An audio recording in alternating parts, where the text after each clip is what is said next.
Hello everyone.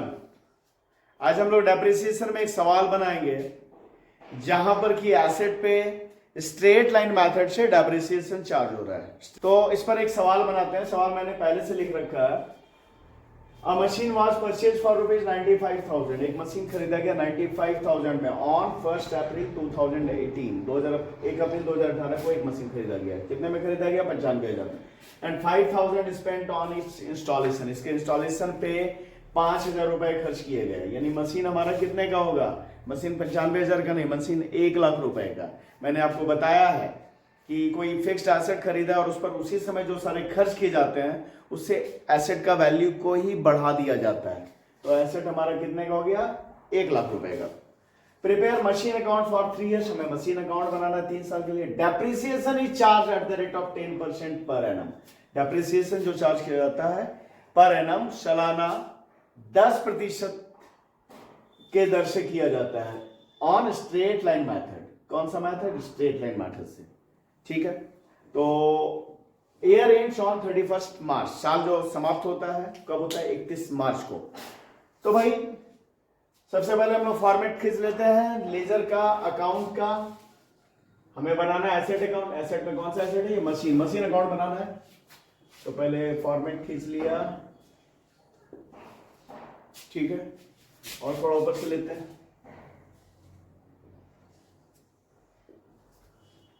तो पहला date का कॉलम, उसके बाद पर्टिकुलर्स, उसके बाद में अमाउंट, फिर डेट,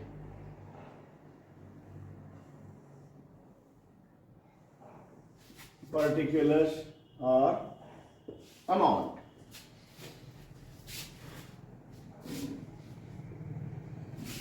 डेट,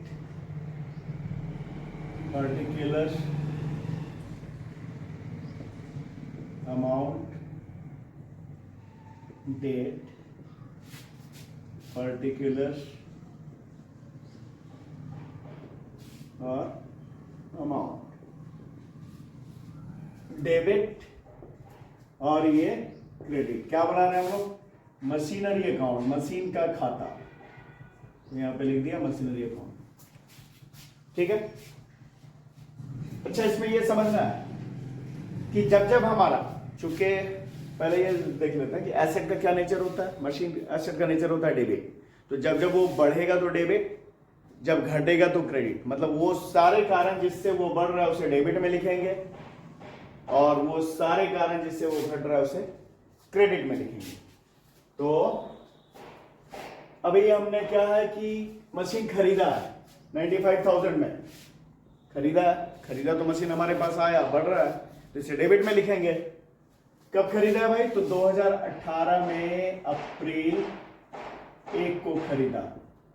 तो टू बैंक अकाउंट। खरीदा तो पैसा दिया उसे, पैसा दिया तो टू बैंक किया हमने। अब टू बैंक ही क्यों किया? टू कैश क्यों नहीं किया? कर सकते हैं पर आमतौर पे जो ज्यादा सारे ट्रांजैक्शंस होते हैं बिजनेस में वो थ्रू बैंक ही होते हैं। मतलब खरीदा और चेक से पेमेंट कर दिया।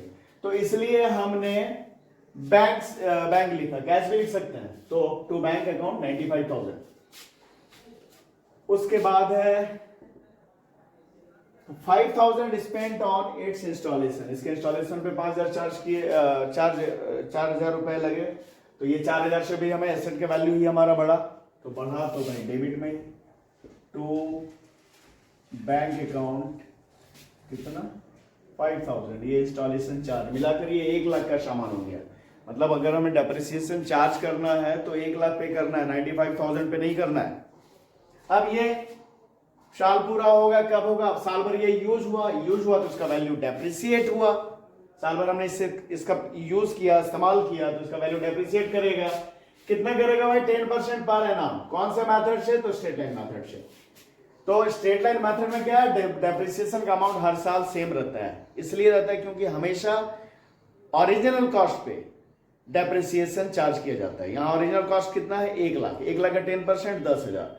तो 10,000 ही हर साल डेप्रिसिएशन होगा। तो 1,00,000 का 10% कितना होगा? 10,000। यहां दिखा देता हूं, हालांकि आसान सा कैलकुलेशन है ये। 0 0 कटा, 0 कटा, 0 कटा। तो कितना भाई हर साल डेप्रिसिएशन होगा 10,000। तो साल पूरा हुआ, साल के अंत में, अंत कब हो रहा है साल का 31 मार्च को, तो 31 मार्च कब आएगा, 18 अप्रैल में शुरू हुआ, तो इसका मार्च जो आएगा नेक्स्ट ईयर यानी 2019 के मार्च में, तो मार्च 2019 के मार्च 31 को बाय डेप्रिसिएशन अकाउंट। कितना डेप्रिसिएशन हुआ, 10,000। अब ये 10,000 के डेप्रिसिएशन के बाद हमारा सामान था 1 लाख का, साल भर यूज होने के बाद 10,000 उसकी वैल्यू घट गई, तो अब वो हमारा कितने का बचा, by balance CD carry down 90,000। अब ये सामान साल भर के बाद हमारा बचा 90,000 का। अब नेक्स्ट ईयर आते हैं, तो भाई 2019 के अप्रैल 1 को वो एसेट हमारा 90,000 का रह गया, जो अब उसे कैरी किया हमने 90,000। फिर साल भर यूज होगा, साल भर के बाद एंड ऑफ द ईयर 3 साल के लिए हमें अकाउंट बनाना है ना। तो 2020 के मार्च 31 को फिर साल भर यूज हुआ, फिर उसकी वैल्यू डेप्रिसिएट हुई, तो बाय डेप्रिसिएशन अकाउंट कितना, फिर 10,000, क्योंकि स्ट्रेट लाइन मेथड है, डेप्रिसिएशन हमेशा एक समान होगा। तो अब ये 90,000 का सामान दूसरे साल यूज होने के बाद कितने का बच गया, कितने का बचा भाई, तो बाय बैलेंस CD। अब दूसरे साल के अंत में ये बचा हमारा 80,000 का, ठीक है। अब नेक्स्ट ईयर आते हैं, तो कब, 2020 के अप्रैल 1 को हमारा सामान वो जो बचा हुआ है कितने का, 80,000 का, उसे हमने आगे ले आया टू बैलेंस BD 80,000 कैरी किया उसे।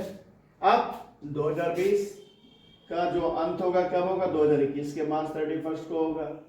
यहां पे फिर डेप्रिसिएशन साल भर यूज हुआ, तो डेप्रिसिएशन चार्ज किया वही 10,000। अब ये सामान हमारा कितने का बचा, 3 साल यूज होने के बाद ये सामान वैल्यू डेप्रिसिएट होते होते अब जो बचा है कितने का बचा, 70,000 का। ये 3 साल का हमने अकाउंट बना दिया, 3 साल के अंत में वो 70,000 का बचा। आगे इसे कैरी कर देते हैं 2021 के अप्रैल 1 को टू बैलेंस BD। ये जो सामान है हमारा 3 साल यूज होने के बाद जो 70,000 का, इसे हमने अगले साल कैरी कर लिया। इसी तरह अगर आगे करना होता तो इसी तरह डेप्रिसिएशन चार्ज करते चले जाते। तो ये अब ये जो लेजर बना हमारा, इसे हम जर्नल से समझते हैं कि आखिर क्यों इस तरह से बना, कैसे ये ट्रांसफर हुआ। तो ये देख लेते हैं। तो मशीन खरीदने की क्या एंट्री होगी, for purchasing of any asset, कोई भी एसेट खरीदते हैं तो उसकी एंट्री क्या करेंगे भाई, उसकी एंट्री करेंगे। यहां पे मशीन खरीद रहे हैं तो मशीनरी लिख देते हैं, machinery account debit to cash account या बैंक अकाउंट, तो टू बैंक अकाउंट लिख दिया हमने, चूंकि यहाँ पे बैंक ही लिखा है। ये एंट्री करेंगे, या उस पे मशीन पे जो खर्च किया, इंस्टॉलेशन चार्ज भी पे किया, तो क्या बताया हमने, उसके लिए भी क्या मशीन के वैल्यू को ही बढ़ाना है, तो वहां भी होगा वही entry, machinery account debit to bank account. ठीक है, क्यों होगा, तो भाई मशीनरी भी हमारा रियल अकाउंट है और बैंक का बैलेंस भी हमारा रियल अकाउंट है। तो मशीन खरीद और रियल अकाउंट का क्या गोल्डन रूल है, डेबिट व्हाट कम्स इन, जो आता है उसे डेबिट करते हैं, और क्रेडिट व्हाट गोज आउट, जो जाता है हमारे पास से उसे क्रेडिट करते हैं। तो मशीन खरीदा हमने, तो मशीन हमारे पास आया तो उसे हमने डेबिट कर दिया, और पेमेंट किया है तो पेमेंट किया तो हमारा बैंक से पैसा घटा गया, हमारा बैंक का बैलेंस, तो उसे क्या किया हमने, क्रेडिट कर दिया। डेबिट व्हाट कम्स इन, जो आया उसे डेबिट किया, और क्रेडिट व्हाट गोज आउट, जो गया पैसा उसे हमने क्रेडिट कर दिया, ये एंट्री। और दूसरा, उस पर जब डेप्रिसिएशन चार्ज करेंगे तो डेप्रिसिएशन के लिए फॉर चार्जिंग डेप्रिसिएशन, और चार्जिंग डेप्रिसिएशन क्या एंट्री होगा? तो इसके लिए एंट्री होगा डेप्रिसिएशन अकाउंट डेबिट,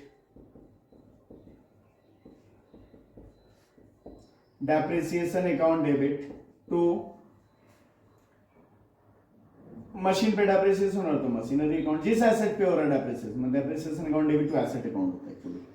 तो डेप्रिसिएशन के लिए क्या एंट्री हो गया? Depreciation account debit to machinery account. क्यों? गोल्डन रूल से देखें तो डेप्रिसिएशन हमारा नॉमिनल अकाउंट है।